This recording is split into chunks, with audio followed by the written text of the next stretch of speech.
Salve, salve, gente boa! E aí, tudo bem? Seja bem-vindo, seja muito bem-vindo ao canal. Nesse vídeo falaremos a respeito do seguinte, querido. Como o ser humano gosta de ser enganado? É ou não é? Vem comigo até o final.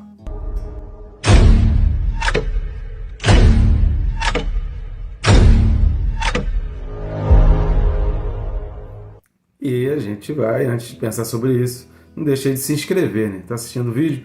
Clica aí no botão, é bem rápido e fácil, não vai atrapalhar nem interromper o vídeo. Aproveita e clica no sininho. Inscrito e clicando no sininho, você recebe a notificação de cada vídeo novo.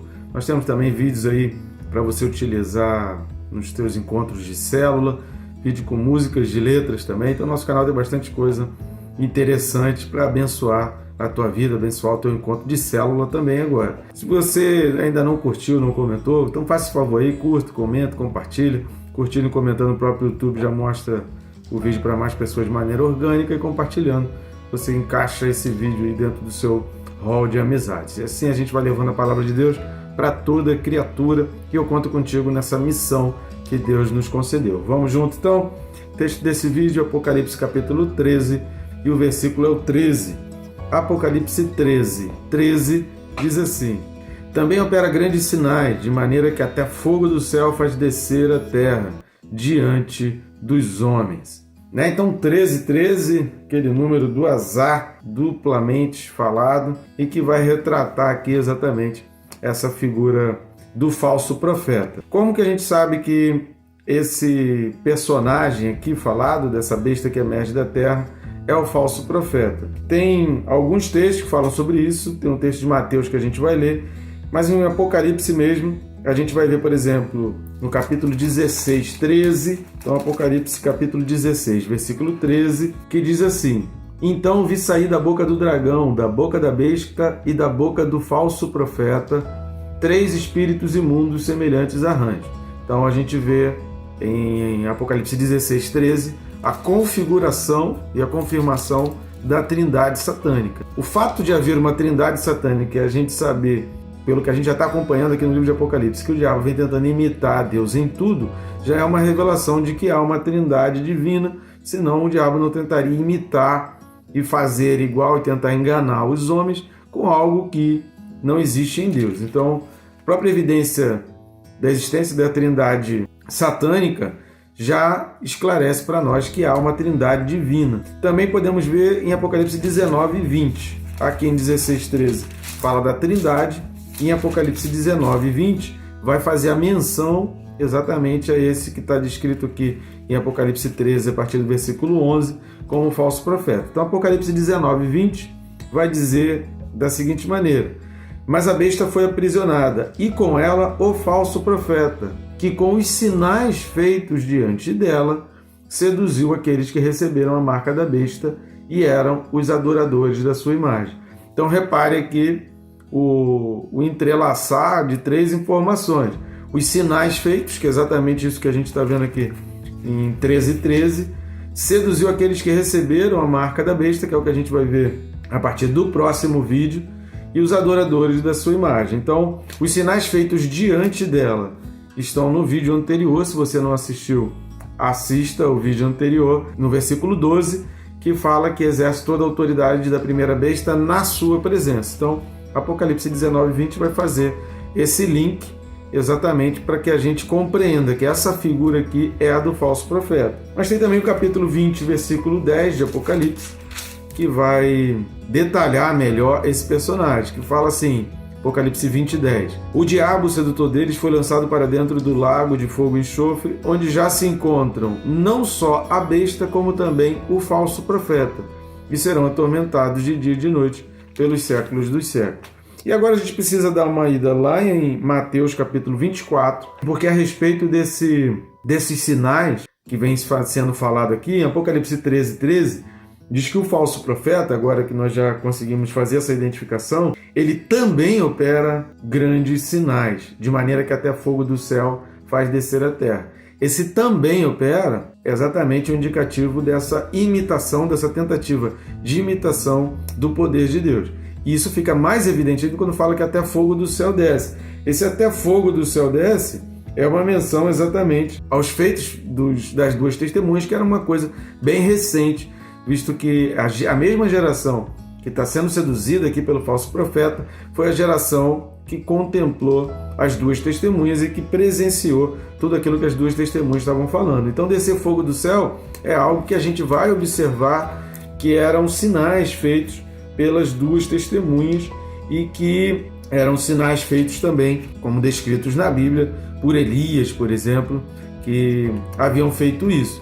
Lá em Apocalipse capítulo 11, se você não assistiu, assista os vídeos que começam aí a partir do capítulo 3 e vão até do versículo 3, Apocalipse 11, e vão até o versículo 6. No versículo 6 fala: eles têm autoridade para fechar o céu para que não chova durante os dias em que profetizarem, têm autoridade também sobre as águas para converter em sangue, bem como para ferir a terra com toda sorte de flagelo, tantas vezes quanto quiserem.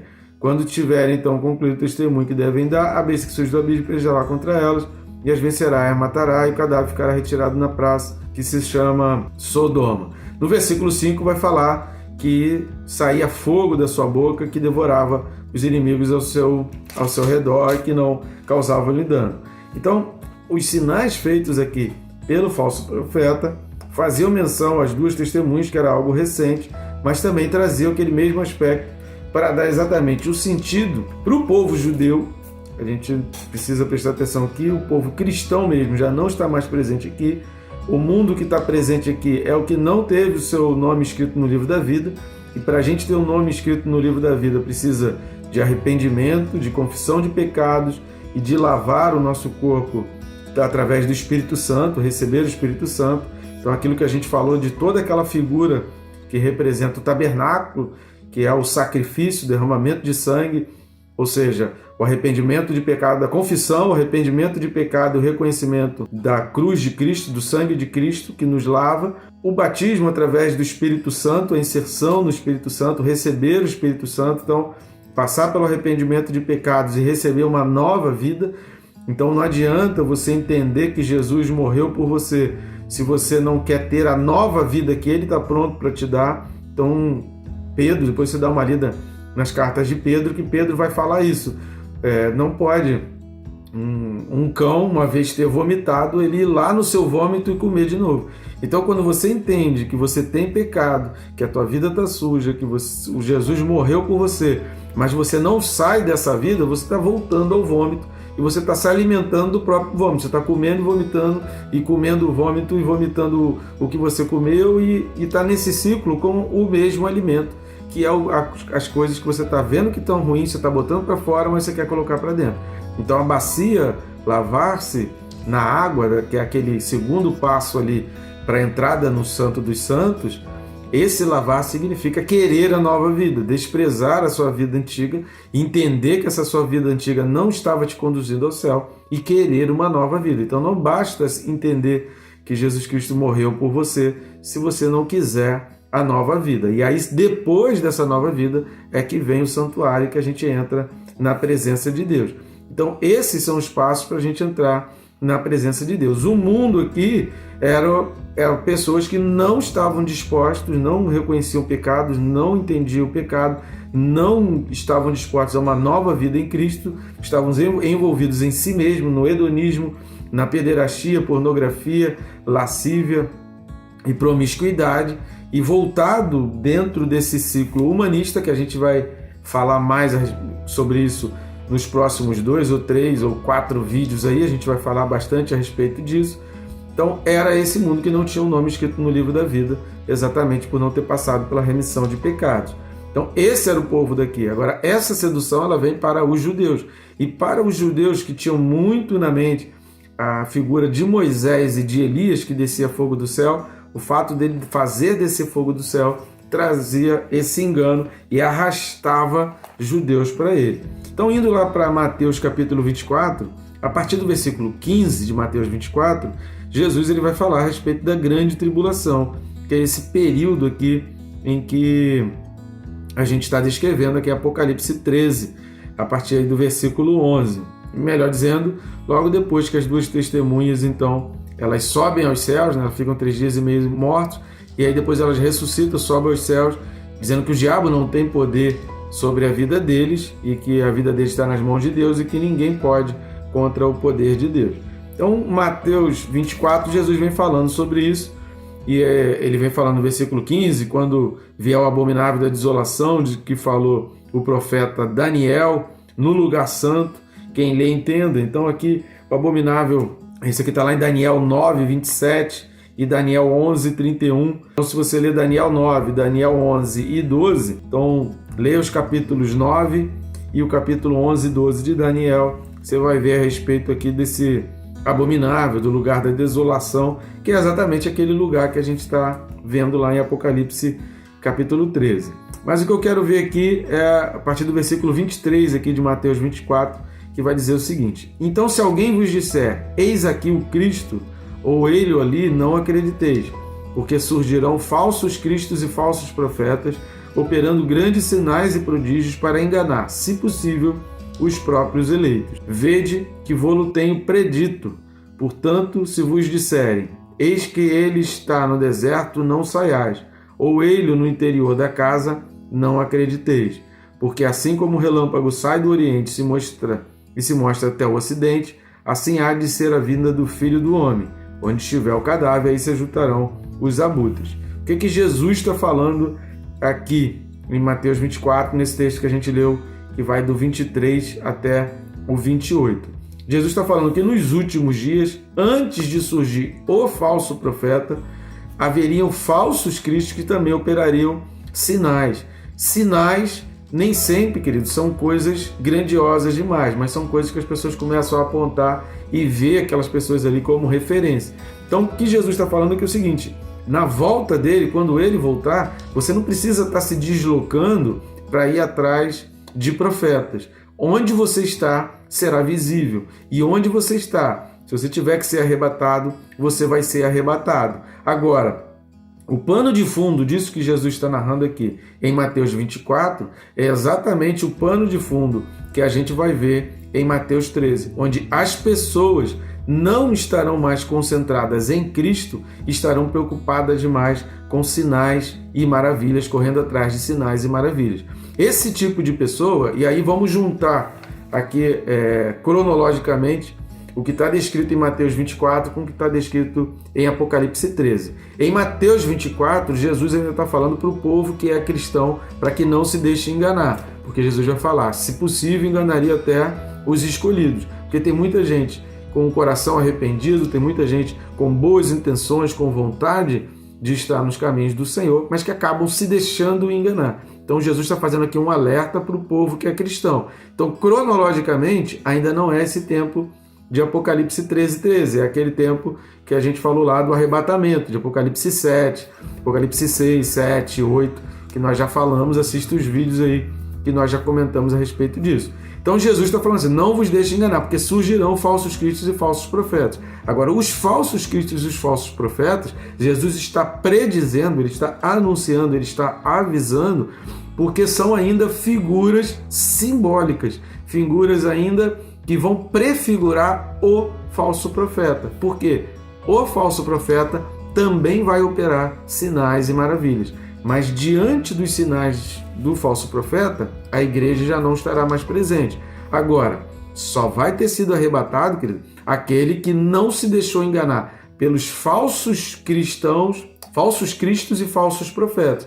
Entenda que antes da figura do falso profeta, da besta que emerge da terra, antes que essa figura icônica, antes que esse ícone da trindade satânica apareça, vários outros falsos profetas e falsos cristos surgirão. Dentro desse contexto do surgimento de falsos cristos e falsos profetas, a igreja ainda vai estar aqui na terra. Então, hoje, nós já estamos vivendo situações em que o alerta de Deus para nós qual é? O ser humano adora ser enganado. Querido, faz parte da nossa natureza humana querer ser enganado. E aí, como que a gente tem visto aí situações, se você acompanha a política, não só no Brasil, tá? Isso não é uma característica só do Brasil, isso já está uma característica mundial. O ser humano adora uma enganação, o ser humano adora uma mentira. É só você prestar atenção aí no que aconteceu na pandemia, que você vai ver como as pessoas acreditaram em coisas que hoje estão dizendo que foi totalmente desnecessário, que não ajudou em nada, mas na época as pessoas defendiam aquilo, e se você falasse contra aquilo, você era terraplanista, você não acreditava em ciência, você não acreditava em nada, você era burro, você era incapaz, você era isso e aquilo. Por quê? As pessoas estavam totalmente cegas, elas não paravam para pensar, não paravam para analisar, não pesquisavam, não tentavam entender, não tentavam, tá, tudo bem, pode ser que essa pessoa tenha verdade, mas por que que o fato dessa verdade aqui anula essas outras coisas? Por que que esse tipo de coisa que ele está falando aqui, que a gente não tem certeza se é verdade ou não, por que que eu sou obrigado a seguir isso aqui e sou obrigado a não me precaver, a não me prevenir, a não fortalecer a minha imunidade? Eu sou obrigado eu não posso falar em nenhum desses remédios ou vitaminas aqui que me fortalece. Por que que eu sou obrigado a não me fortalecer só para poder acreditar nisso? Por que que uma coisa tem que ser contra a outra? Então é o tipo de pensamento que o ser humano não parou, muita gente não parou para refletir por que que uma coisa estava anulando a outra, uma coisa que não tinha certeza de nada, estava anulando coisas e medicamentos de mais de 70 anos de uso e de mais comprovação científica do que isso, impossível, e você era obrigado a não mencionar isso, você era obrigado a não usar isso, você era obrigado a não comprar esse tipo de medicamento, mas era obrigado a aceitar aquela coisa como se um estivesse anulando a outra. Ou seja, o ser humano está pronto para ser enganado. A gente está vivendo uma geração onde as pessoas estão prontas para ser enganado, onde uma pessoa fala uma coisa aí na internet, como recentemente, ministros de Estado falando aí, eu nunca disse aquilo, caramba, tem um vídeo lá dele falando exatamente aquilo dali e tal. Então assim, são coisas, eu não vou entrar nesse mérito, mas se você parar para observar, você começa a ver como o ser humano adora ser enganado e está vivendo sendo enganado. E o que isso serve de alerta para nós cristãos? A gente precisa parar para pensar, querido, quando Jesus voltar, se você estiver no teu quarto, na tua cama, aí na tua casa, querido, Jesus vai te encontrar. Você não precisa sair correndo. Ah, Jesus Cristo está lá no monte, Jesus Cristo está não sei aonde, Jesus Cristo está no centro da cidade, Jesus Cristo está lá no fundo, Jesus Cristo está lá no meio do mar, Jesus Cristo está no bar. Querido, não precisa. Para você ser arrebatado por Jesus Cristo, onde você estiver, o teu coração precisa estar em Deus. O teu arrependimento de pecado já tem que ter acontecido. A escolha por uma nova vida tem que ter acontecido. Doa o que doer. Ainda que você queira, que a tua carne queira, que as tuas vontades queiram viver a tua vida do jeito que a tua carne grita, escolher Cristo é dizer não para o grito da tua carne. É falar, carne, aquieta-te, acalma-te, porque quem domina a minha vida é Jesus Cristo. Então eu vou fazer o que a minha alma aponta, eu vou fazer aquilo que a minha alma deseja, que é ir para o céu. Paulo ele fala sobre isso, sobre o conflito da carne e do espírito, que a carne, escrevendo aos Romanos, Paulo vai falar que a carne milita contra o espírito. Então o pano de fundo lá em Mateus 24 é exatamente essa preparação, porque aquilo que a gente tem falado nos últimos vídeos aí, se você não assistiu, assista. Tudo que está acontecendo aqui em Apocalipse 13, depois do arrebatamento, querido, é uma coisa que foi construída. O povo aqui está sendo enganado, dizendo, olha, opera sinais de maneira que até fogo do céu faz descer sobre a terra diante dos homens. As pessoas estão se maravilhando aqui, estão se achando isso aqui o máximo, estão adorando a besta por causa dessas coisas aqui. Por quê? Porque isso aqui foi construído, não é coisa que acontece do dia para a noite, isso aqui foi construído, e essa construção começa exatamente enquanto a igreja está na terra. E a igreja está sendo tentada a perder toda a sua visão, as duas asas, que é a asa da voz de Deus, da lei, né, dos mandamentos, e a asa do sacrifício, da aliança, do sangue de Jesus Cristo e do perdão de pecados. Então, são essas duas asas da águia. A igreja ela é forçada a abandonar a águia. A igreja é forçada a abandonar as duas asas. Então, muito cuidado, porque hoje nós já estamos vivendo o tempo para ser enganado. O livro do Apocalipse, querido, não é livro para a gente ficar prevendo, fazendo conta e fazendo cálculo, é hoje, é amanhã, é depois da manhã, é no ano tal. Não é para isso. O livro do Apocalipse é um alerta para a gente se voltar para o arrependimento, para a gente largar o pecado e para a gente se voltar para Deus. Por quê? Porque as tentativas de enganar, de iludir e de fazer a pessoa sair, se deslocar do seu lugar secreto, do seu quarto de escuta, é estratégia, é uma outra estratégia do diabo para fazer com que as pessoas estejam preparadas para a vinda do falso profeta. Os falsos profetas e os falsos cristos descritos lá em Mateus 24 ainda não são o falso profeta, mas é exatamente a preparação para que o falso profeta venha. É uma preparação ideológica e psicológica para que o mundo esteja pronto. Lembra aquilo que a gente falou no vídeo passado? Você esvazia a tua alma, você esvazia o teu coração. É isso que o diabo faz, a estratégia do diabo, tira tudo que é religião não presta, religião não serve, e aí vem então a besta com a religião, né? A religião, entre aspas, que vai satisfazer, que vai trazer alegria, que vai trazer prazer sobre todo mundo, que vai satisfazer muçulmanos, israelitas, hinduístas e ateus, vai satisfazer a todo mundo, menos os cristãos. Os cristãos são os únicos que não estarão satisfeitos. E, aliás, nessa época que os cristãos nem estarão mais presentes. Só que aquilo que a gente está falando, por que o alerta e por que esse link com Mateus 24? Porque o que está acontecendo lá em Mateus 24, que Jesus está narrando, nós já estamos vivendo hoje. Então isso é uma preparação, tudo é um teste. A pandemia foi só um teste para que o diabo pudesse perceber como o ser humano move-se pelo medo, como o ser humano faz coisas que ele nunca imaginou por causa do medo, como que o medo, o desespero leva o ser humano a cometer atrocidades e a fazer loucuras, e como que o ser humano é facilmente enganável. Cristão não pode ser facilmente enganado. Cristão reflete, cristão questiona, cristão pergunta, cristão vai para as Escrituras. E por isso que a gente tem falado muito a respeito do temor. O temor do Senhor é o princípio da sabedoria. Por quê? Porque pelo temor eu escolho o mandamento. Pelo temor eu fico com o que a Bíblia diz. Pelo temor eu não faço o que todo mundo faz. Eu faço o que a Bíblia está falando. O ser humano gosta de ser enganado, querido. Mas e você? Qual a tua posição hoje? O que você tem feito? Então para refletir sobre isso e veja se você não está correndo demais atrás, achando que Cristo está em um monte de lugar, quando a tua vida é que precisa estar em Cristo. Não é você correr atrás de lugares geográficos para estar na presença de Cristo. A tua alma precisa estar no santuário. E para isso a gente precisa passar por aqueles 3 passos do tabernáculo que a gente já falou aqui. Tá bom, gente boa? Reflita sobre isso, que Deus te abençoe rica e abundantemente.